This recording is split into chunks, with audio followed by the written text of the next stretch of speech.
Kali Yuga dimulai setelah berlalunya Krishna dari dunia fana. Dharma kini hanya berdiri di satu kaki.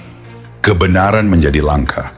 Keegoisan, kebohongan, kekerasan, dan keserakahan merajalela.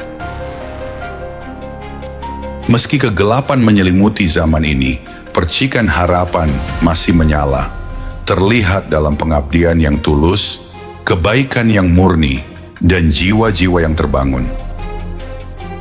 Namun di jantung Kali Yuga, di tengah hiruk-pikuk dunia yang rapuh, para resi, santo, dan para agamawan masih berjalan di bumi. Jubah mereka beragam, kata-kata mereka indah, dan kehadiran mereka dihormati. Tetapi jika kau menatap lebih dekat, kebanyakan hanyalah bayangan semu dari kesucian. Mereka mengenakan busana kebijaksanaan, namun memburu kekuasaan. Mereka menyebut namanya, namun hati mereka jauh dari cahayanya. Di zaman ini, pencari kebenaran sejati bagaikan setetes air di gurun yang luas, langka, nyaris hilang. Sedang para peniru dan pemalsu berlimpah tanpa henti. Korupsi merajalela, kehormatan terkubur di bawah timbunan kebohongan, dan ritual kehilangan maknanya. Pengetahuan suci terpecah seperti kaca yang remuk, berserakan dan sulit disatukan. Dan ketika kegelapan mencapai puncaknya, sang penjaga tatanan akan datang. Dewa Wisnu, dalam wujud terakhirnya, Kalki Avatar, akan mengakhiri zaman kehancuran ini dan memulihkan Dharma di dunia.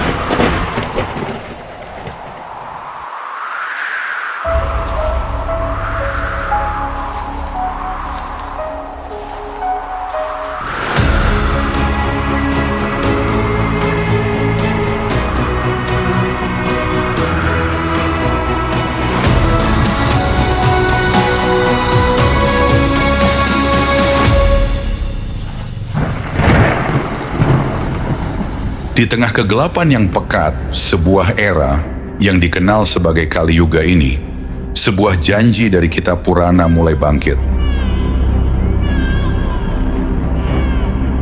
Ini adalah masa ketika nilai-nilai luhur telah pudar.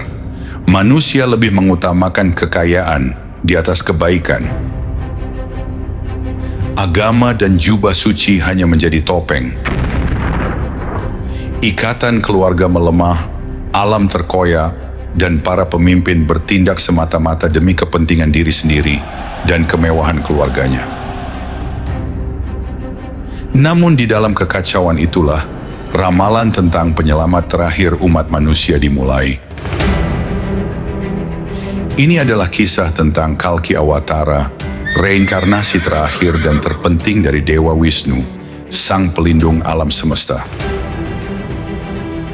Diramalkan bahwa ia akan datang sebagai fajar yang membelah kegelapan, mengakhiri kekacauan, dan memulai era baru yang penuh kedamaian. Banyak orang percaya bahwa Kalki sudah terlahir dan berjalan di antara kita tanpa kita sadari. Bahkan, banyak cendekiawan modern mencoba mencari tahu tentang keberadaan Kalki melalui berbagai perhitungan dan prediksi, melalui ilmu astrologi dan teks-teks Purana. Namun Bhagavata Purana menyatakan dengan tegas tanda-tandanya. Sebelum kita membahas pertanyaan menarik, apakah Kalki telah terlahir atau belum? Mari kita selami lebih dalam. Siapakah Kalki? Mengapa kelahirannya begitu penting? Di mana Kalki terlahir? Dan siapa saja yang menemani perjuangannya untuk mengembalikan tatanan dunia yang sudah begitu jauh menyimpang dari ajaran Dharma dan kesadaran budi.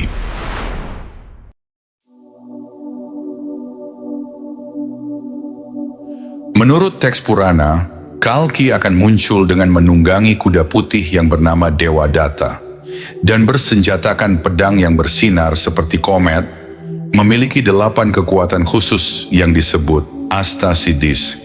Dan terlahir di sebuah desa yang bernama Shambhala.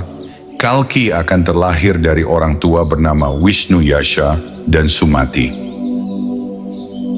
Pertanyaannya, tapi di manakah Shambhala? Dalam konsep Buddhisme Tibet, disebutkan dalam teks-teks kuno seperti Kalacakra Tantra, Shambhala adalah kerajaan yang makmur dan damai, tersembunyi di suatu tempat di pegunungan Himalaya.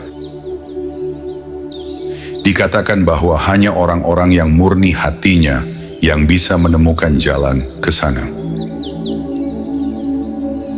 Masyarakatnya adalah penganut ajaran spiritual yang mendalam, dan mereka kebal terhadap penyakit, penderitaan, dan kekacauan dunia luar. Dalam mitologi Hindu, Shambhala disebutkan dalam Vishnu Purana dan Bhagavata Purana sebagai tempat kelahiran Kalki Awatara. Digambarkan sebagai sebuah desa suci yang akan menjadi titik awal kembalinya Dharma di akhir Kali Yuga. Namun bagi banyak praktisi spiritual, Shambhala tidak memiliki koordinat geografis. Ia adalah sebuah dimensi batin, sebuah tempat kedamaian yang hanya bisa diakses melalui pencerahan dan kesucian hati. Ia melambangkan sebuah utopia yang ada di dalam diri kita, tempat di mana kebijaksanaan dan kedamaian bertahan dari kekacauan dunia luar. Namun, Kalki tidak berjuang sendirian. Sebuah kisah lain yang telah tersembunyi selama berabad-abad kini muncul ke permukaan. Kisah ini menceritakan tentang Parashurama, seorang pejuang abadi yang lahir di zaman Treta Yuga dan melewati 2 para yuga. Ia adalah seorang guru legendaris yang pernah mengalahkan para kesatria sebanyak 21 kali dan melatih pahlawan-pahlawan terhebat di masa Mahabharata seperti Bhishma, Dronacharya, dan Karna. Setelah berabad-abad dalam meditasi mendalam, Parashurama merasakan bisikan dari semesta. Ia mengetahui bahwa waktunya telah tiba untuk menemukan dan melatih Kalki. Parashurama akan melihat tanda-tanda yang tersembunyi dalam jiwa seorang pemuda. Ia menemukan Kalki melalui mimpinya yang penuh dengan visi pertempuran kuno, pengetahuan naluriah tentang jurus-jurus yang telah hilang, dan ikatan aneh dengan kuda putih yang hanya dapat dilihatnya. Parashurama menguji Kalki melalui cobaan-cobaan tanpa tersadari, ujian yang menyamar sebagai kebetulan, mengukur belas kasihan, ketenangan, dan integritasnya. Setelah Kalki membuktikan dirinya, Parashurama akan membawanya ke dimensi tersembunyi untuk melatihnya dalam peperangan ilahi dan mengungkapkan kebenaran kosmik.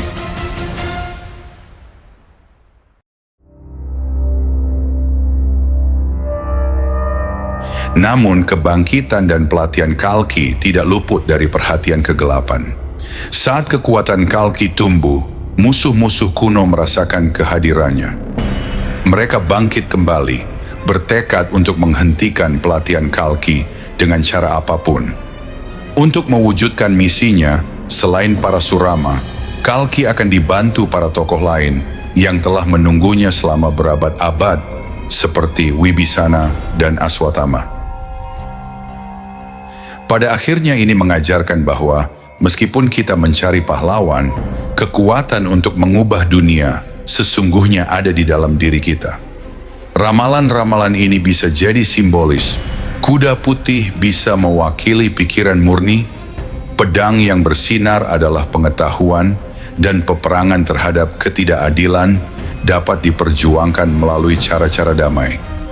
Ini adalah kisah tentang takdir dan pilihan, tentang kembalinya pahlawan dan kekuatan yang ada di dalam setiap diri kita untuk menentukan nasib dunia.